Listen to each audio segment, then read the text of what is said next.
Assalamualaikum warahmatullahi wabarakatuh. Innal hamdalillah wassalatu wassalamu ala Rasulillah allazi la nabiyya ba'dah. Allahumma shalli wa sallim wa barik ala sayyidina Muhammadin wa ala alihi wa sahbihi wa mawalah. Amma ba'du, saudara-saudaraku seiman, seakhidah, sebangsa, setanah air dimanapun berada, jumpa lagi kita dalam konten Islam kontemporer, tekstual dan kontekstual. Dalam kajian hari ini kita evaluasi dulu tentang gempa, banjir, bencana alam yang akhir-akhir ini melanda bangsa dan negeri kita yang tercinta ini, yang telah menelan korban ratusan orang. Bahkan menurut BNPB, Badan Nasional Penanggulangan Bencana itu, tahun 2022 ini saja pun sudah, ini dirilis 29 Oktober 2022 yang lalu, ada 3.000 lebih, ada 3.027 bencana alam di negeri kita ini, yang dari Sabang sampai Merauke itu. Banjir dihitung BNPB itu ada terjadi 1.238 kali ya. Ini sampai dari Januari sampai Oktober. Longsor itu ada sekitar 542 kejadian. Ada cuaca ekstrim juga. Cuaca ekstrim ini bisa angin kencang dan sebagainya, itu ada sekitar 931 kejadian. Gempa bumi sampai Oktober kemarin itu ada 12 kali terjadi di beberapa daerah di negeri kita ini, termasuk kebakaran hutan. Ini kebakaran hutan ini sebenarnya ulah manusia ya.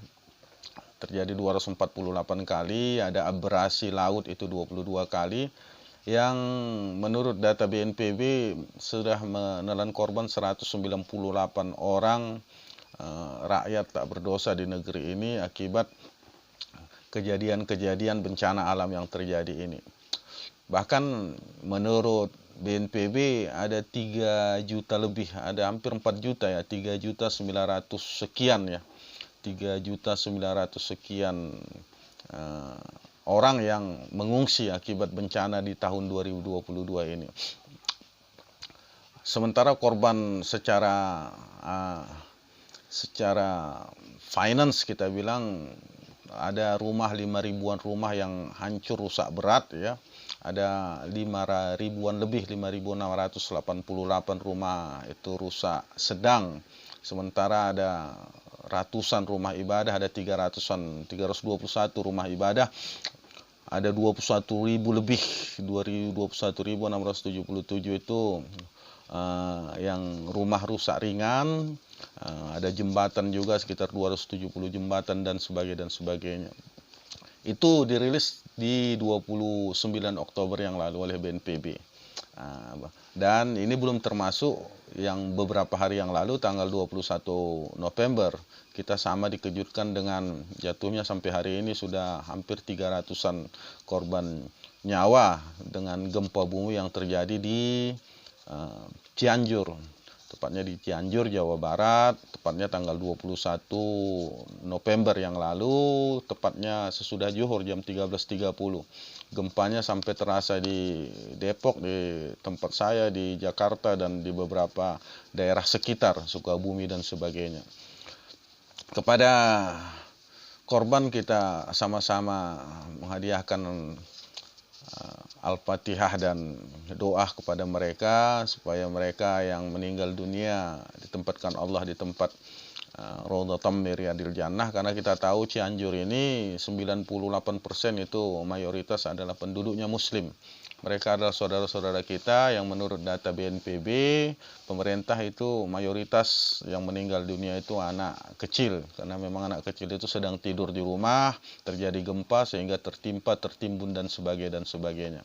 Saudara-saudaraku seiman, seakidah, sebangsa dan setanah air, saya ingin menjelaskan sedikit di sini tentang bagaimana sebenarnya sikap seorang muslim itu menerima musibah-musibah atau bencana-bencana alam ini, yang digambarkan Allah ini. Musibah dan bencana itu bisa merupakan murka Allah. Murka Allah yang diceritakan dalam beberapa ayat di beberapa surah dalam Al-Quran tentang kisah-kisah dihancurkannya satu bangsa, satu kaum, satu masyarakat yang musyrik, yang menentang, yang kafir, yang melakukan maksiat, sebagaimana umat Nabi Lut, sebagaimana umat Nabi Nuh, sebagaimana umat-umat Nabi Soleh dan sebagainya yang diceritakan Allah dengan berbagai musibah yang ditimpakan Allah. Saudara-saudaraku sebangsa dan setanah air, dalam Islam kita mengenal dan meyakini bahwa salah satu rukun iman itu adalah mengimani bahwa qada baik dan qada buruk atau takdir baik atau buruk itu semua datang dari Allah. Allah juga menyatakan dalam surah Al-Baqarah, wala nabluwannakum bisyai'in minal khaufi wal ju' wa naqsim minal amwali wal anfus was samarat wa basyiris sabirin. Allah mengatakan kamu akan aku uji dengan kehilangan harta benda, kehilangan nyawa, dengan penderitaan, kelaparan dan sebagainya. Berilah kabar gembira bagi orang-orang yang sabar. Mudah-mudahan kepada keluarga yang masih hidup, yang hari ini ditimpa musibah di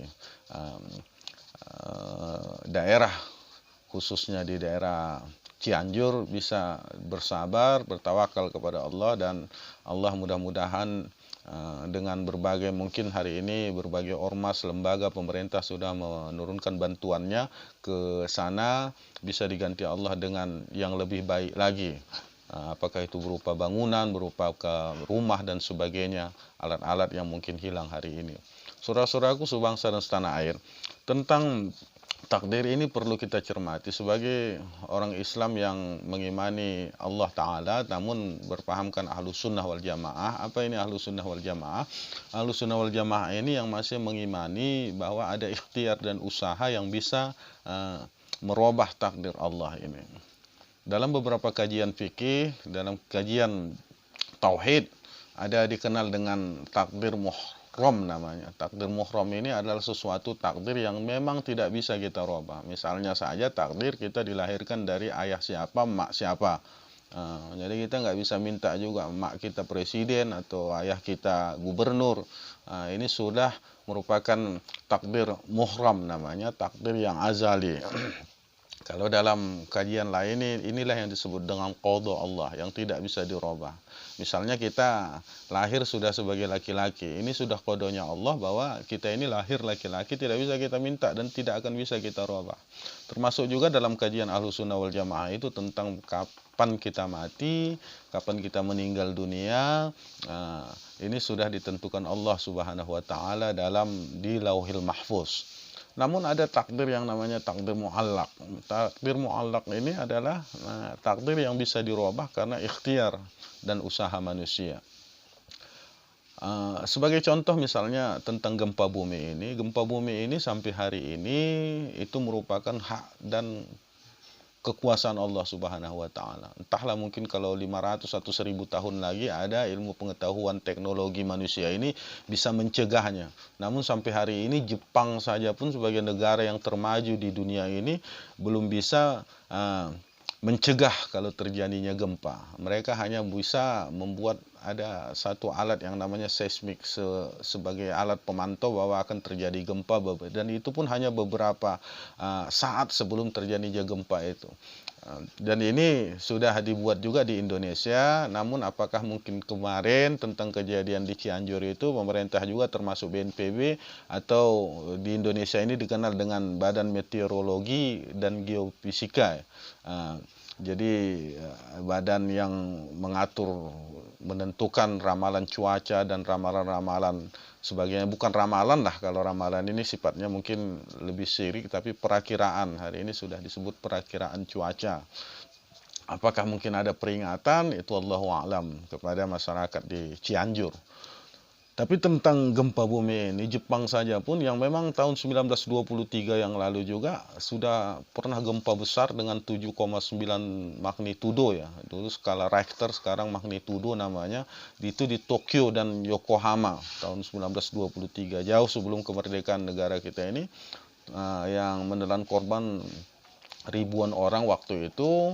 Sehingga di Jepang itu hari ini juga hanya bisa mengantisipasi karena memang Jepang dengan Indonesia ini hampir bersamaan letak geografisnya karena berada di cincin api Pasifik ini. Jadi istilahnya itu cincin api Pasifik ini, karena saya juga memang tidak di bidangnya, namun mungkin dengan membaca dan melihat informasi kita melihat bahwa Indonesia dengan Jepang itu berada dalam satu cincin api yang sama Pasifik, yang memang gempa bumi ini akan menjadi langganan lah, menjadi langganan bahasa ilmiahnya kan itu. Kemudian kita harus ketahui bahwa tepatnya di awal tahun 2022 yang lalu, di bulan Maret itu, tepatnya 11 Maret juga di Jepang sudah terjadi juga gempa Jepang ini dengan bahkan lebih tinggi dari skala Richter atau magnitudo yang kemarin di Cianjur. Kalau Cianjur kemarin hanya 5,6 magnitudo, tapi di Jepang itu bulan Maret 2022, tepatnya baru 7 bulan yang lalu itu 7,4 skala Richter. Namun karena ilmu pengetahuan dan teknologi, karena mereka juga sudah membuat bangunan-bangunan yang anti gempa itu, sehingga korban jiwa itu hanya 4 orang waktu itu. Ini merupakan barangkali jadi PR juga bagi kita bangsa negeri yang subur makmur ini, supaya memang ada upaya-upaya dong pemerintah itu supaya memang selain mungkin tadi informasi tentang adanya perakiraan gempa, namun juga perlu dipikirkan daerah-daerah yang memang rawan gempa ini seharusnya pemerintah harus kalaupun misalnya masyarakat yang memang belum mampu membuat bangunan-bangunan anti gempa, tapi setidaknya pemerintah bisa mengantisipasi tentang fasilitas-fasilitas umum itu supaya bangunannya itu bisa anti gempa seperti di Jepang. Ini merupakan PR lah kepada pemerintah. Kenapa? Karena memang satu nyawa manusia ini, apalagi rakyat Indonesia ini, itu cukup mahal harganya. Mungkin sebagai perbandingan saja ya, kalau kemarin juga untuk pengamanan misalnya G20 hanya untuk pengamanan 20 kepala-kepala negara menjadi tamu negara itu, negara bisa menyiapkan ratusan miliar untuk sisi pengamanannya. Kenapa tidak untuk melindungi rakyat Indonesia ini, pemerintah itu bisa memberikan support lah, termasuk di daerah-daerah yang kita tahu rawan gempa juga. Termasuk juga ini merupakan satu ikhtiar ya. Kenapa? Karena memang kita tidak bisa menyatakan bahwa yang namanya musibah itu mutlak ada Allah, karena Allah Subhanahu wa taala. Kenapa? Karena memang ada beberapa yang disinyalkan Allah itu ada ikhtiar manusia. Allah menyebutkan memang di surah Ar-Rum ayat 41 misalnya, Bismillahirrahmanirrahim, Zuharal fasadu fil barri wal bahri bima kasabat saydin nas. Bahwa sudah jelas kata Allah itu kerusakan di darat dan di laut ini akibat ulah manusia. Jadi selain gempa misalnya kita ketahui banjir yang menurut data BNPB juga banjir di Indonesia ini hampir 1238 sampai Oktober. Sekarang mungkin sudah hampir 1400-an peristiwa banjir. Karena kita tahu juga banjir ini melanda beberapa daerah kemarin di Bengkulu dan sebagainya. Ini harus kita sadari bahwa banjir ini seperti di Jakarta. Di Jakarta ini banjir itu tidak akan bisa sampai kapanpun diantisipasi ketika memang curahan air dari daerah Bogor, dari daerah Puncak, dari daerah Jawa Barat, Bandung, dari mulai Bandung, Jawa Barat ini, daerah dataran tinggi itu memang tidak ada tahanan air lagi. Kenapa? Memang karena sudah bangunan dan sebagainya, penggundulan hutan. Jadi kalau banjir di Jakarta kita katakan ini musibah, sebenarnya ini adalah ulah tangan manusia. Tapi ini memang sudah merupakan satu yang kompleksitas lah, yang memang sulit. Dulu pernah ada gubernur DKI juga ingin membersihkan itu aliran Kali Ciliwung yang ada dari puncak ya. Tapi karena memang kiri kanan itu rumah-rumah sudah memang dilematis sekali untuk menertibkannya, sehingga ini akan menjadi PR yang berkepanjangan terhadap ibu kota misalnya. Ini salah satu contoh. Kemudian juga misalnya tentang longsor. Longsor ini juga kan karena disebabkan memang hutan yang mulai digundul, sehingga tidak ada lagi tahanan air terhadap bumi atau tanah yang mungkin teksturnya tinggi, yang tidak ada lagi membentenginya. Jadi kejadian-kejadian ini akan menjadi introspeksi lah kepada pemerintah, khususnya sebagai pejabat atau aparat yang ditugaskan, diamanahkan untuk menjaga, untuk melindungi, menyelamatkan nyawa-nyawa penduduk negeri ini. Saudara-saudaraku seiman seakidah, sebangsa dan setanah air, kita ketahui juga beberapa waktu yang lalu juga negeri ini juga baru saja ditimpa musibah, yang musibah ini juga karena ulah manusia. Kita ketahui bagaimana 128 lebih masyarakat, rakyat, generasi muda di Kanjuruhan itu hanya karena bola itu meninggal dunia. Kemudian baru juga dalam bulan-bulan ini juga kita dikejutkan dengan adanya yang namanya sirup yang mengandung kadar kimia yang bisa menimbulkan gagal ginjal atau penyakit ginjal akut. Bahkan sudah hampir mencapai 300 orang di seluruh Indonesia ini diakibatkan oleh obat sirup tersebut. Jadi akumulasi dari segala hal-hal yang berupa musibah lah kita katakan ini, bukan semuanya juga memang karena takdir Allah, tapi memang ini ada peran manusia di sini. Makanya Allah menyebutkan di surah Ar-Ra'd ayat 11 itu, Allah mengatakan innallaha la yughayyiru ma biqaumin hatta yughayyiru ma bi anfusihim. Kata Allah itu, kamu tidak akan bisa merubah nasib kamu itu kecuali la yughayyiru, innallaha la yughayyiru, sungguhnya Allah itu tidak akan merubah nasib satu kaum itu terkecuali hatta, sampai kaum itu sendirilah yang merubah nasibnya. Jadi introspeksi kita juga kepada kembali perbandingan kita kepada negeri-negeri maju seperti Jepang misalnya, seharusnya memang musibah-musibah seperti gempa bumi ini juga bisa sebenarnya diantisipasi dengan memberi peringatan dini, setidak-tidaknya memberi peringatan dini kepada masyarakat. Dengan kejadian mungkin 2004 yang lalu Aceh dengan tsunami-nya, kemudian di Palu, Sulawesi Tengah yang terjadi tsunami juga, pemerintah baru mengevaluasi sehingga memang hal-hal seperti ini sekarang sudah diingatkan oleh pemerintah perkiraan ini, sehingga daerah-daerah tepi pantai itu juga harus mengantisipasi terjadinya bencana-bencana seperti ini.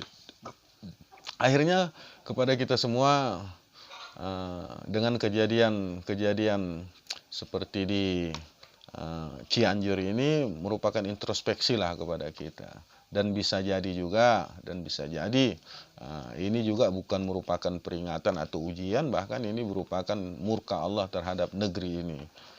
Nah, kita ketahui juga bagaimana mungkin kezoliman, ketidakadilan mungkin terjadi di sana sini, kemaksiatan yang merajalela, sehingga Allah itu menurunkan bencananya kepada kita di negeri ini dengan banyaknya musibah-musibah dan bencana.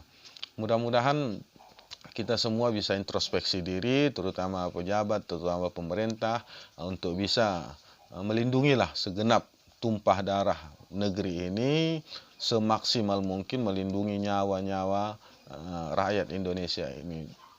Terkecuali misalnya sudah penuh, sudah maksimal ikhtiar dan usaha kita, terjadi juga musibah itu, baru kita bisa mengucapkan la haula wala quwata illa billahil aliyul azim. Mudah-mudahan bermanfaat bagi kita semua. Nasrun minallah wa fathun qarib wa basyiril mu'minin. Wassalamualaikum warahmatullahi wabarakatuh.